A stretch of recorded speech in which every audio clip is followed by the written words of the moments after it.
Hello बच्चों, आज हम लोग करेंगे आर.डी. शर्मा पैच सॉल्यूशंस के अंदर 2025-26 एडिशन की बुक है।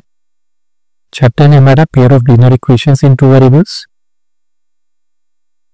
बच्चों एक्सरसाइज 3.1 हमारी चल रही है। 3.1 के अंदर हम लोग क्वेश्चन नंबर 3 तक सॉल्यूशंस दे चुके हैं। आज हम स्टार्ट करेंगे क्वेश्चन नंबर 4 से। तो 4th वाला क्वेश्चन देखते हैं बच्चों। Gloria is walking around the path joining -2 3 and 2 -2 while Suresh is walking along the path joining 0 5 and 4 0। तो बच्चों ये कोऑर्डिनेट दे रखे हैं, रिप्रेजेंट दिस सिचुएशन ग्राफिकली। तो ग्लोरिया के यहाँ पे दो कोऑर्डिनेट से रखे हैं, यहाँ पे उसने पाथ ज्वाइन किया है। सुरेश का भी अलग से यहाँ पर है path joining this in this. तो जब बच्चों हम कैसे हम ग्राफ पे ही से हमें शो करना है सिचुएशन को। तो सॉल्यूशन 4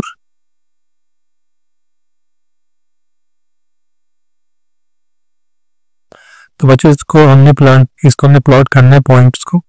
हमारे जो ग्राफ पेपर है उस पे हमको प्लॉट करना है। तो जो ग्लोरिया क्या है बच्चों, वो क्या है, ग्लोरिया क्या है यहाँ पर -2 3, एक ये कोऑर्डिनेट है और दूसरा है 2 -2। और सुरेश का जो है वो क्या है 0 5 and 4 0।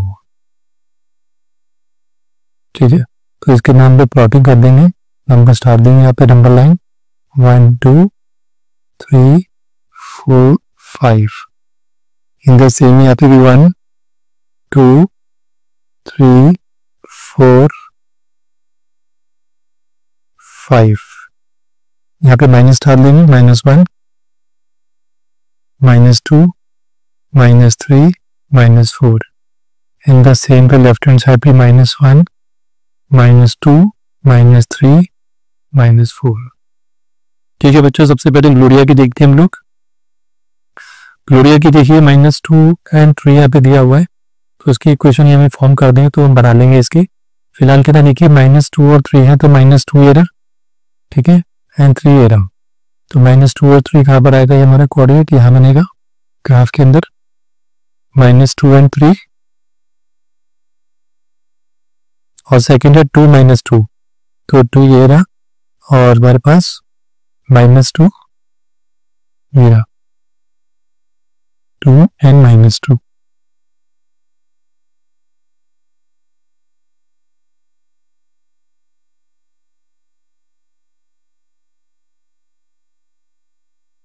इसको बच्चों हम लोग ज्वाइन कर देते हैं, तो हम लोग एक दूसरे से ऐसे, तो ये समवॉट इस तरह की लाइन बन जाएगी हमारी। ठीक है, तो उसके बाद हम सुरेश की देखेंगे। सुरेश का 0 5 है, 0 and 5, तो एक तो ये पॉइंट हो गया 0 5। दूसरा कोऑर्डिनेट है इसका 4 and 0, तो 4 ये और 0 ये पर ही आएगा क्योंकि बाय ये पर जाएगा, ये हो गया हमारा 4 0। इसके बाद हम बाइंग यहां से खींचेंगे,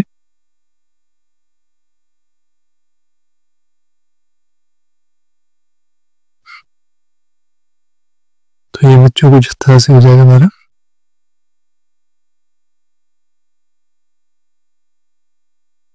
लाइन ऐसे आनी है इसके अंदर। ठीक है, तो हम यहाँ पे क्या देखते हैं कि 2 लाइन्स जो है इसके अंदर एक दूसरे के पैरेलल है। ठीक है, तो बच्चों ग्राफिकली देखा जाए तो ग्लोरिया की जो है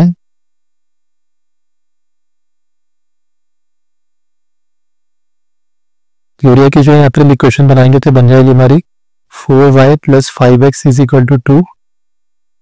ठीक है, और इसके सुरेश की जो है वो बनेगी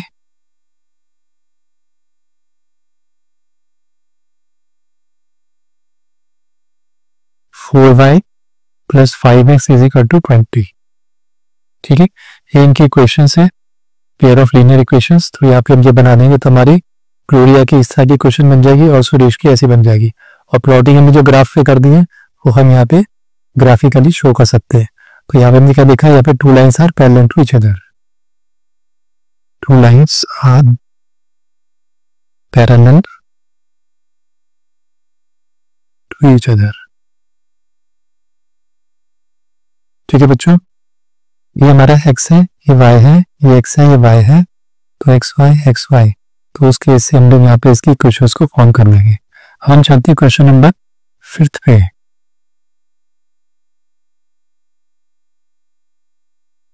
फिफ्थ से बच्चों कह रहा है on comparing the ratios a1 upon a2, b1 upon b2 and c1 upon c2 and without drawing them, find out whether the lines represented the following pairs of linear equation intersect at the point of parallel or coincide। तो coincide कर रहे हैं, ये देखना है parallel है कि intersect कर रहा है। तो हमें अपने ये जो रेशियोज है इसे कंपेयरिंग कर लेंगे। तो बच्चों देखिए यहाँ पे भी लिखा हुआ है, ये आप ये देखिए पेयर ऑफ लीनियर इक्वेशंस जो है उसका स्टैंडर्ड फॉर्म जैसे a1x plus b1y plus c1 is equal to 0 है, यहाँ पे a2x plus b2y plus c2 is equal to 0 है। तो उसको रिप्रेजेंट करने के लिए मान लीजिए इसका a1 upon a2 is not equal to b1 upon b2 की वैल्यू के बराबर नहीं हो, यानी कि ये x का वेरिएबल है, ये x का कोफिशिएंट है और y का कोफिशिएंट है। तो a1 अपॉन a2 अगर इक्वल नहीं हो b1 अपॉन b2 रेशियो के, तो वो दोनों लाइन इंटरसेक्टिंग होंगी। और अगर तीनों ही ratio a1 upon a2 is equal to b1 upon b2 is equal to c1 upon c2, जो तीनों ही रेशियो दूसरे के बराबर हैं, तो लाइन कोइंसाइड होगी, यानी कि ये लाइन पूरी इस लाइन के ऊपर आ जाएगी। पैरेलल इंटरसेक्टिंग जो भी वैसे कट जाएगी, एक लाइन दूसरी लाइन से कटेगी। पैरेलल लाइंस के अंदर क्या हुआ, a1 अपॉन a2 बराबर होगी b1 अपॉन b2 के रेशियो के, लेकिन बराबर नहीं होगी c1 अपॉन c2 रेशियो के। तो यह ऐसी पोजीशन आती है, ऐसी कंडीशन आती है, तो दोनों लाइन पैरेलल है जैसे कि हमने यहाँ पे देखा है। ठीक है बच्चों, तो यहाँ पे पहली क्वेश्चन देख लेते हैं कि पहली क्वेश्चन इसके अंदर तीनों में से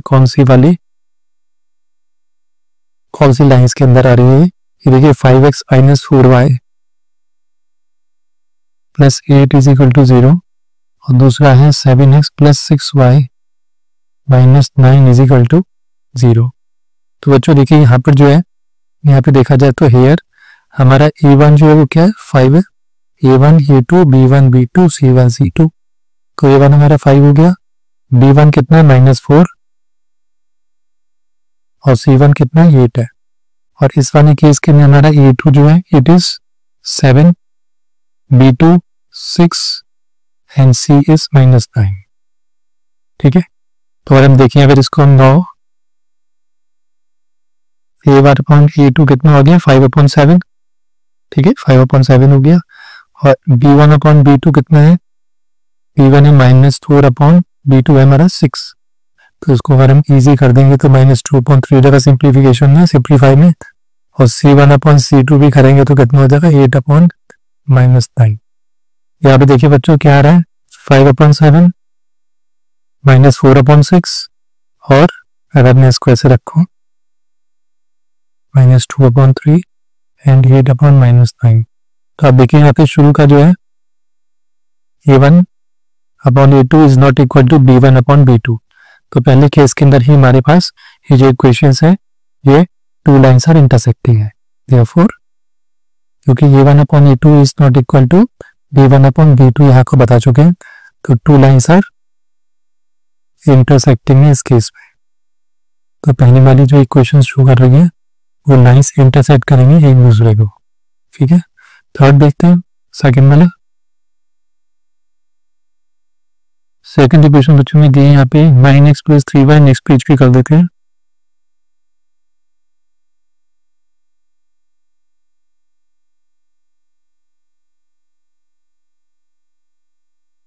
(9x plus 3y plus 12 is equal to 0) and 18x plus 6y plus 24 is equal to 0। ठीक है बच्चों, तो इसमें a1 कितना है, a1 इज 9, b1 कितना है 3 है, और c1 कितना है 12 है। सेकंड वाली इक्वेशन के अंदर a1 जो है वो 18 है, b2 जो है 86 एंड c2 जो है वो 24 है।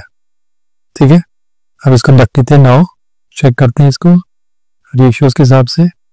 a1 अपॉन a2 कितना हो गया 9/18 यानी कि 1/2।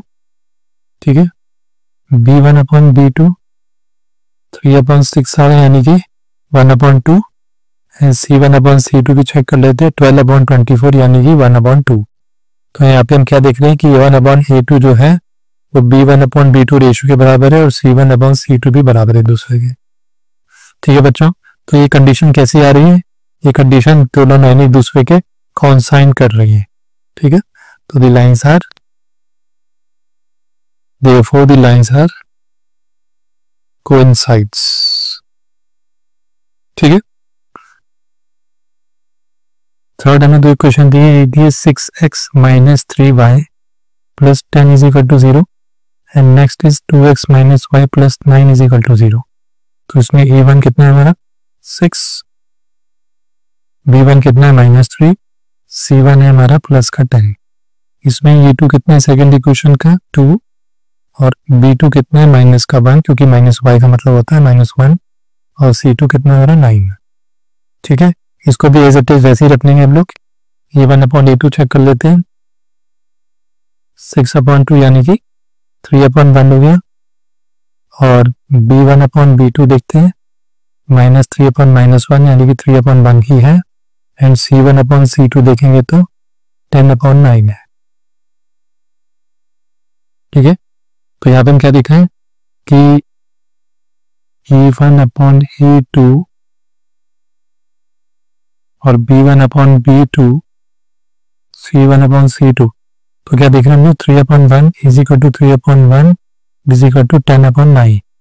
तो ये कौन सा केस है बच्चों, देखिए ये शुरू के तो दोनों बराबर है, ये दोनों रेशियोज a1/a2 इस रेशियो के बराबर है, लेकिन ये इक्वल नहीं है, b1/b2 is not equal to c2। तो किस कंडीशन में, इस केस में लाइंस जो होती है वो पैरेलल होती है। So these lines are parallel.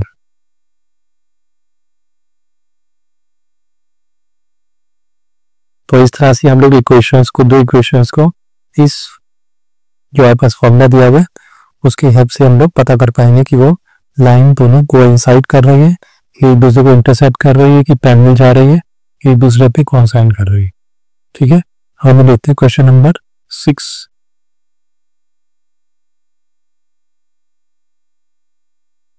Solution 6 में है, giving the linear equation 2x + 3y - 8 = 0। एक लीनियर इक्वेशन दे रखी है, वो कह रहा है right another linear equation in 2 variables. एक और दूसरी लीनियर इक्वेशन लिखेंगे 2 वेरिएबल्स के अंदर, यानी x और y के अंदर, such that the geometrical representation of the pair so found is intersecting line. तो हमें इसके साथ एक और लीनियर इक्वेशन लिखनी है 2 वेरिएबल के अंदर ही, जिससे कि जो ज्योमेट्रिकल रिप्रेजेंटेशन हो उस पेयर का, एक तो इंटरसेक्टिंग लाइंस हो, दूसरा पैरेलल लाइंस हो, और तीसरा कोइंसिडेंट लाइंस हो इसके अंदर। ठीक है, तो यार देख लेते हैं हम लोग क्या क्या दिया है सॉल्यूशन हमारे पास आ चुकी है।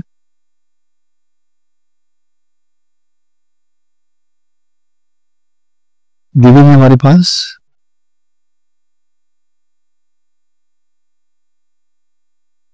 गिवन है 2x + 3y - 8 = 0। ठीक है, तो यहाँ पे देखा जाए तो a1 हमारा कितना आ रहा है 2 है, b1 कितना है 3 और c1 कितना है -8। ठीक है, तो देयरफॉर लेट सेकंड इक्वेशन जो हम सोचते हैं, देन सेकंड लीनियर इक्वेशन भी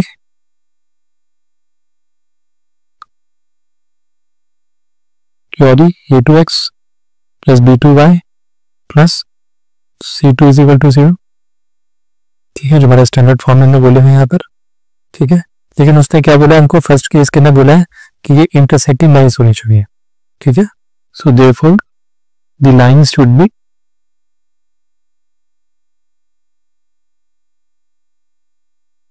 इंटरसेक्टिंग,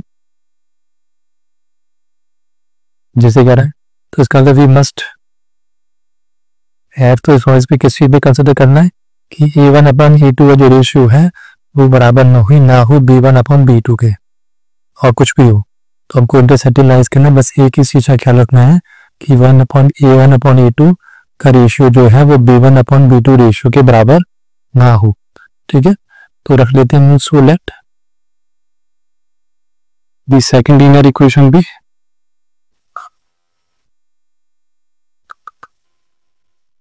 x, ठीक है, प्लस 9y - 4 = 0। तो बच्चों हमें बस ये ध्यान रखना है कि किसी भी हाल के अंदर शुरू का a1/a2 जो है वो b1/b2 के बराबर ना हो।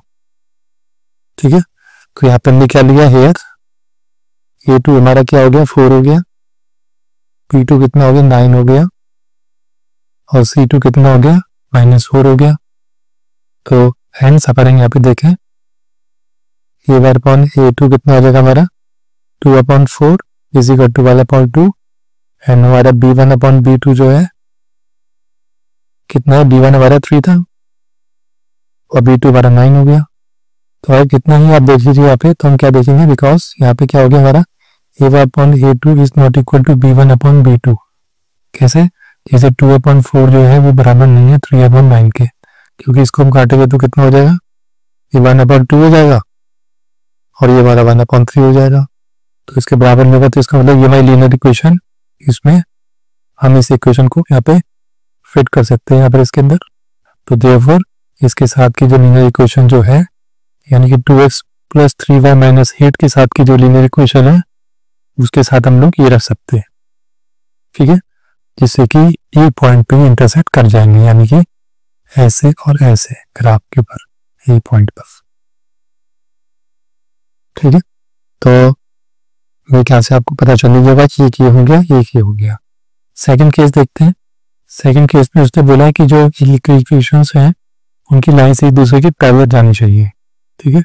सो when the lines are parallel, अब पैरेलल लाइंस के अंदर क्या चीज, क्या कंडीशन होनी चाहिए, वी मस्ट हैव, ये आपको अच्छी तरीके से याद रखनी है, तीनों कंडीशंस।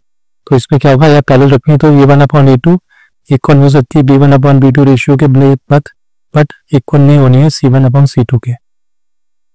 तो बस यही चीज ध्यान रखनी है, A1/A2 is equal to B1/B2 but is not equal to C1/C2, ठीक है। तो मान के चलते हैं, हम ले लेते हैं, सो लेट दी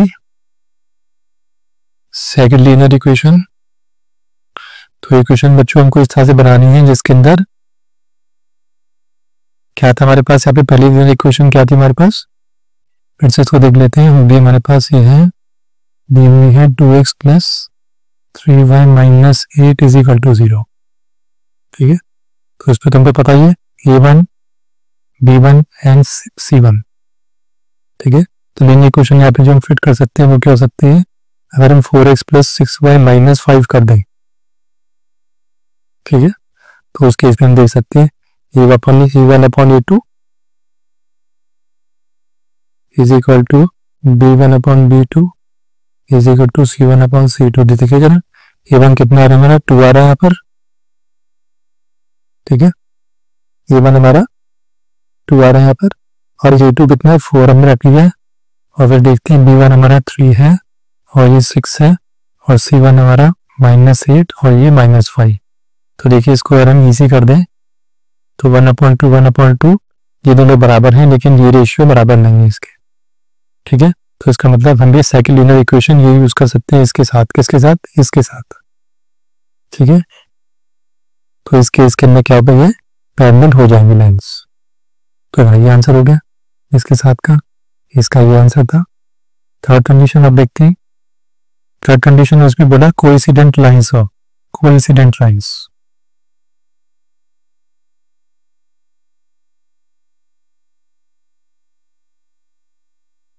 तो हमें पता है कि व्हेन लाइंस आर कोइंसिडेंट, तो उस केस में क्या होना चाहिए, वी मस्ट हैव, ये आपको एग्जाम में पूरा लिखना है, we must have A1/A2, coincident में क्या दिखाया था, A1/A2 ये तीनों ही रेशियो दूसरे के बराबर होंगे, B1/B2 और C1 और C2 का। तो मान लेते हैं यहाँ पे इक्वेशन रख लेते हैं। So let the second linear equation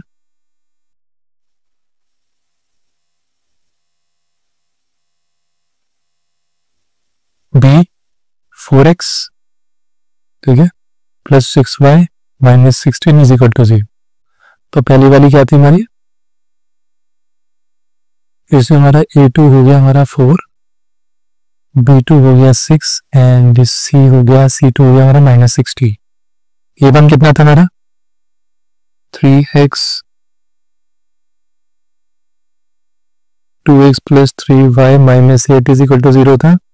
तो ये बच्चों आपको क्लियर हो ही गया होगा, बी की जगह पे हम 3 रख देंगे और C1 की जगह पे -8। और चेक कर देते हैं इसके लिए, हेंस A1 अपॉन A2 कितना हो गया 2/4 और B1 अपॉन B2 कितना हो गया 3/6 एंड C1 अपॉन C2 कितना हो गया हमारा -8/-60। तो आप देखेंगे सबके अंदर ही 1/2 1/2 1/2 का रेशियो ही आ रहा है। ठीक है, तो यहाँ पे because A1 upon A2 is equal to B1 upon B2 is equal to C1 upon C2 is equal to सब 1/2 है। सो देयरफॉर हमारे पास इसके साथ जो सेकंड इक्वेशन होगी वो हम कौन सी यूज करेंगे 4x प्लस 6y माइनस 16 रखेंगे। Therefore 2x plus 3y minus 8 is equal to 0 and 4x plus 6y minus 16 is equal to 0 are coincident lines। ठीक है, तो जिस तरह से हमें यहाँ पे दे रखी है पीएस की रिप्रेजेंटेशन दे रखी है उसके ही बेस के ऊपर हम लोग सॉल्व कर देंगे। क्वेश्चन नंबर 6 देखते हैं। 6 में है 6 तो बच्चों ने कर दिया, 7 करना है यहाँ। Solution 7 The cost of 2 kg of apples and 1 kg of grapes on a day was found to be 160 rupees। ठीक है, जो 2 kg के एप्पल्स और 1 kg के ग्रेप्स लिए तो उसकी टोटल वैल्यू कितनी है 160 रुपीज। आफ्टर अ मंथ, एक मंथ के बाद जो कॉस्ट है 4 kg एप्पल्स की और 2 kg ग्रेप्स की वो 300 रुपीज हो गई। अब वो करें represent the situation algebraically and geometrically show करिए। तो सबसे पहले हम लोग यहाँ पे पर kg के एप्पल्स और पर kg ग्रेप्स की वैल्यू रख लेते हैं एक्स एंड वाई। ठीक है, तो क्या रख लेते हैं let cost of 1 kg of apples is equal to rupees x and cost of 1 kg of grapes ये हम रख लेते हैं वाई रुपीज। ठीक है, अब जिस तरह से हमें कंडीशन दे रखी है यहाँ पे तो इसका सिस्टम ऑफ कंडीशन क्या बनेगी हमारी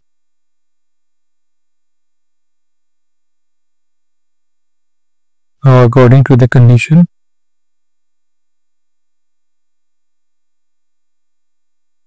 टू एक्स। तो बच्चों देखिए टू केजीज जो एप्पल्स हैं वो 2 into x हो जाएंगे प्लस ग्रेप्स 1 है तो 1 kg ग्रेप्स हो जाएंगे 1 बाई के और इस टोटल वैल्यू से कितनी है 160 रुपीज। पहले क्वेश्चन तैयार हो गए। सेकेंड में उसने कहा 4 kg ऑफ एप्पल्स, तो 4 kg ऑफ एप्पल्स कितने हो जाएंगे 4x रुपीज के और 2 kg ग्रेप्स हो जाएंगे 2y रुपीज के। ये टोटल कितनी 300 रुपीज के बराबर है। ठीक है, तो हमको ये क्वेश्चन मिल गए। अब फ्रॉम द क्वेश्चन हमारे पास जो अपनी फर्स्ट इक्वेशन है इससे हम क्या कर सकते हैं वो है 2x plus y is equal to 160। तो हम y को सब्जेक्ट बनाए तो y कितना आ जाएगा y is equal to 160 minus 2x। ठीक है, तो हम यहाँ पर ये 100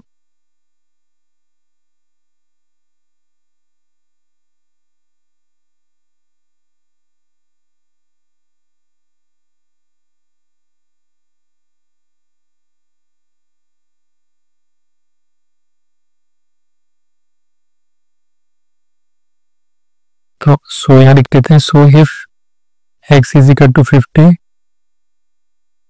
then y is equal to 160 minus 2 into. तो बच्चों में यहाँ पे करा क्या हम x को यहाँ पे 50 मान रहे हैं। ठीक है, 50 मान के चलेंगे तो ये कितना हो जाएगा y is equal to 160 minus 2 into, क्योंकि हमारे पास कितना है 160 माइनस 2x तो 160 यहाँ पर आ गया माइनस 2x माइनस 2 लिख देंगे। x की जगह पे हम लोग 50 रख देंगे तो कितना आ जाएगा 160 माइनस 100 हो जाएगा। That is become 60 now. और हम x को मान लीजिए 16 मान लेते हैं तो देन y की क्या वैल्यू हो जाएगी 160 माइनस 2 इंटू 60 तो 160 माइनस 120 हो जाता हमारा। तो वी गेट 40 और x की वैल्यू को हम 70 मान रहे हैं तो देन y कितना हो जाएगा 160 माइनस 2 इंटू 70 यानी ये 160 माइनस 140 कर देंगे तो बचेगा हमारे पास 20। तो हमारी टेबल क्या बनी इसके हिसाब से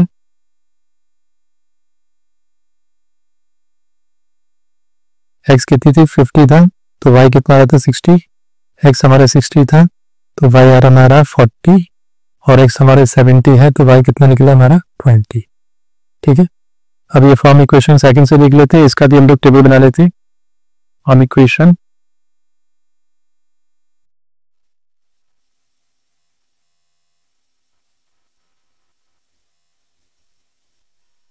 इक्वेशन सेकंड क्या थी हमारी 4x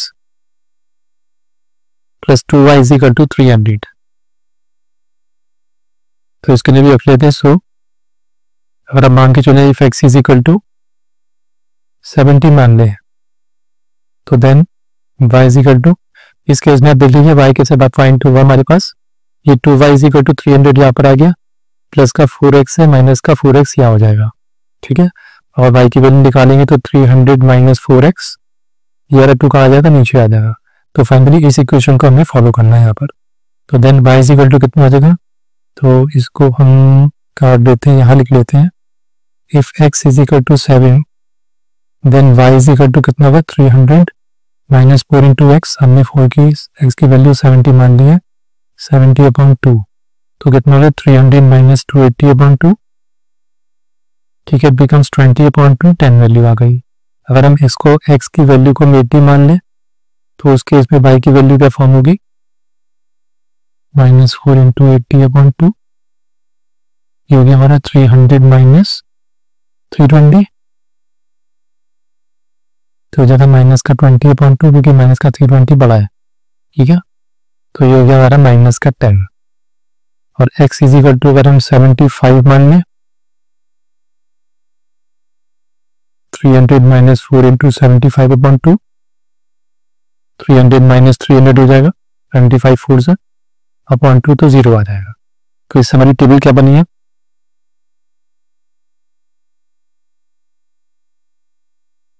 x हमने 70 माना, 80 माना, 75 माना, 70 के इसमें 10 आ गया, इस केस में y आ गया हमारा -10 और 75 के केस में है 0। ठीक है, तो ये हमारी क्वेश्चन गई। अब हमें बस ग्राफिकल रिप्रेजेंटेशन इसका करना है। तो ग्राफिकल रिप्रेजेंटेशन के अंदर आप 2 लाइन्स बना लेंगे यहाँ पर और ये इजिली इसको हम सॉल्व कर लेंगे। तो देख लेते हैं, इसको आपको मैं दिखा देता हूँ।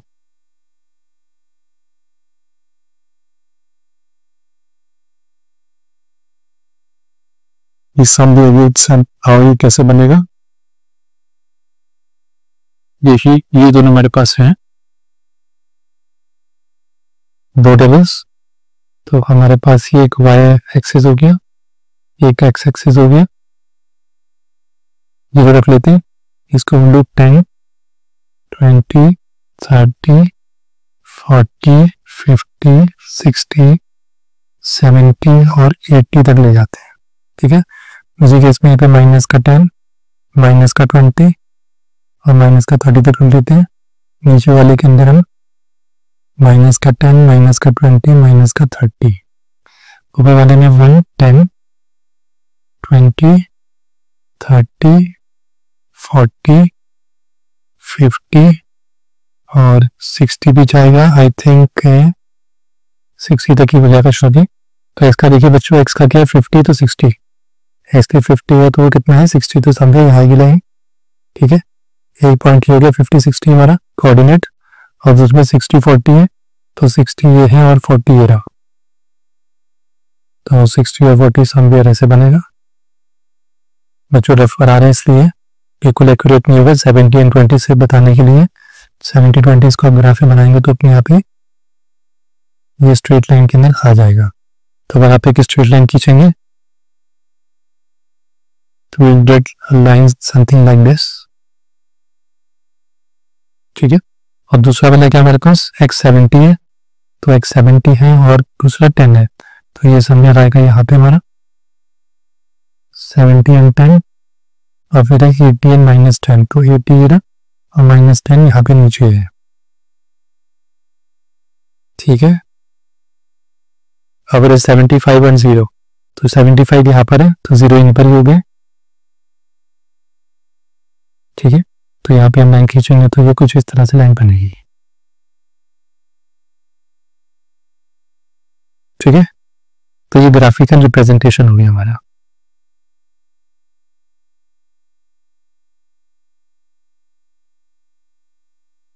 एक्यूरेट बिल्कुल ही बनेगा, तो ग्राफ पेपर पे ही बना है बनेगा।